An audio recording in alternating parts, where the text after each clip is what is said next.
Khan traders got so rich, they were able to take control of the city. The entire place was ruled by businessmen and women, in place of kings and queens.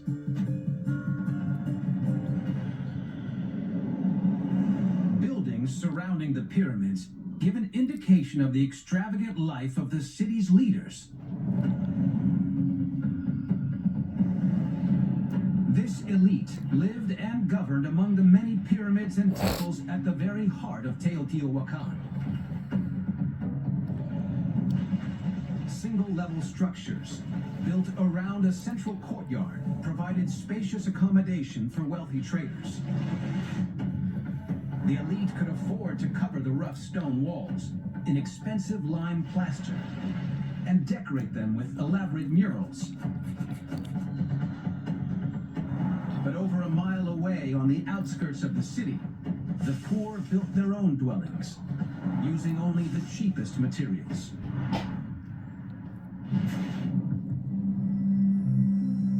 Graves discovered underneath these workers' huts reveal a life of extreme poverty for those at the bottom of the social pile. This is a skeleton of a child with some disease on the skull, maybe due to deficiency in the food. There is a big difference in the kind of life that they have poor people and elite people. Horrendous living conditions likely caused malnutrition, infection, and early death among the poor. In this city of traders, the wealthy had the power and the poor were starving and desperate. The perfect cocktail for civil unrest. Could these scorch marks recently discovered on the city's wealthiest buildings finally reveal the secret to the fall of Teotihuacan?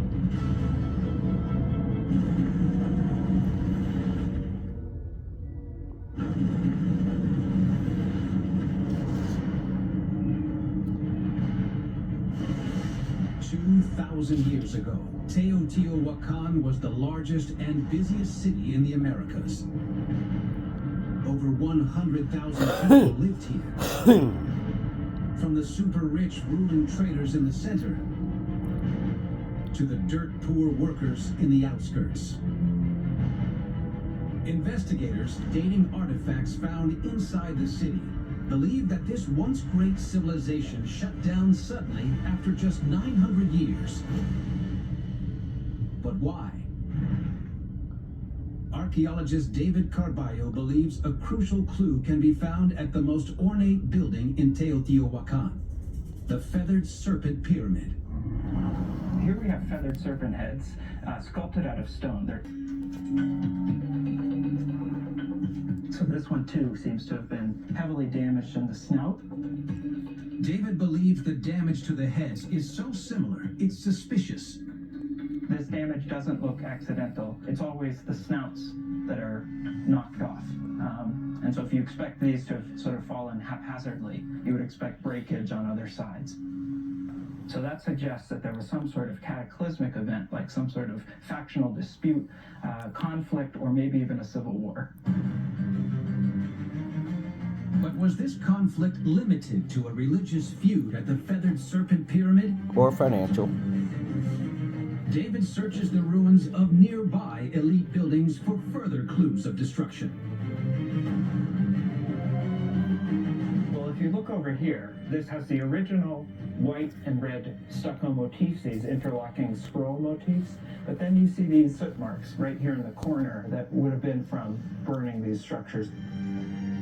David is convinced these scorch marks are clear signs of deliberate arson, and he finds them on just about every building in this part of town.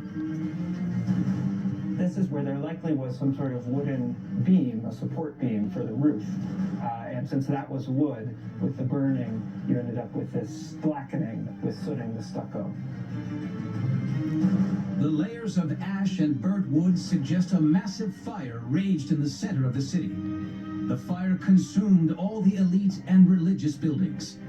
that there's burning in multiple rooms in multiple palatial and temple compounds suggests that this was a planned and coordinated event.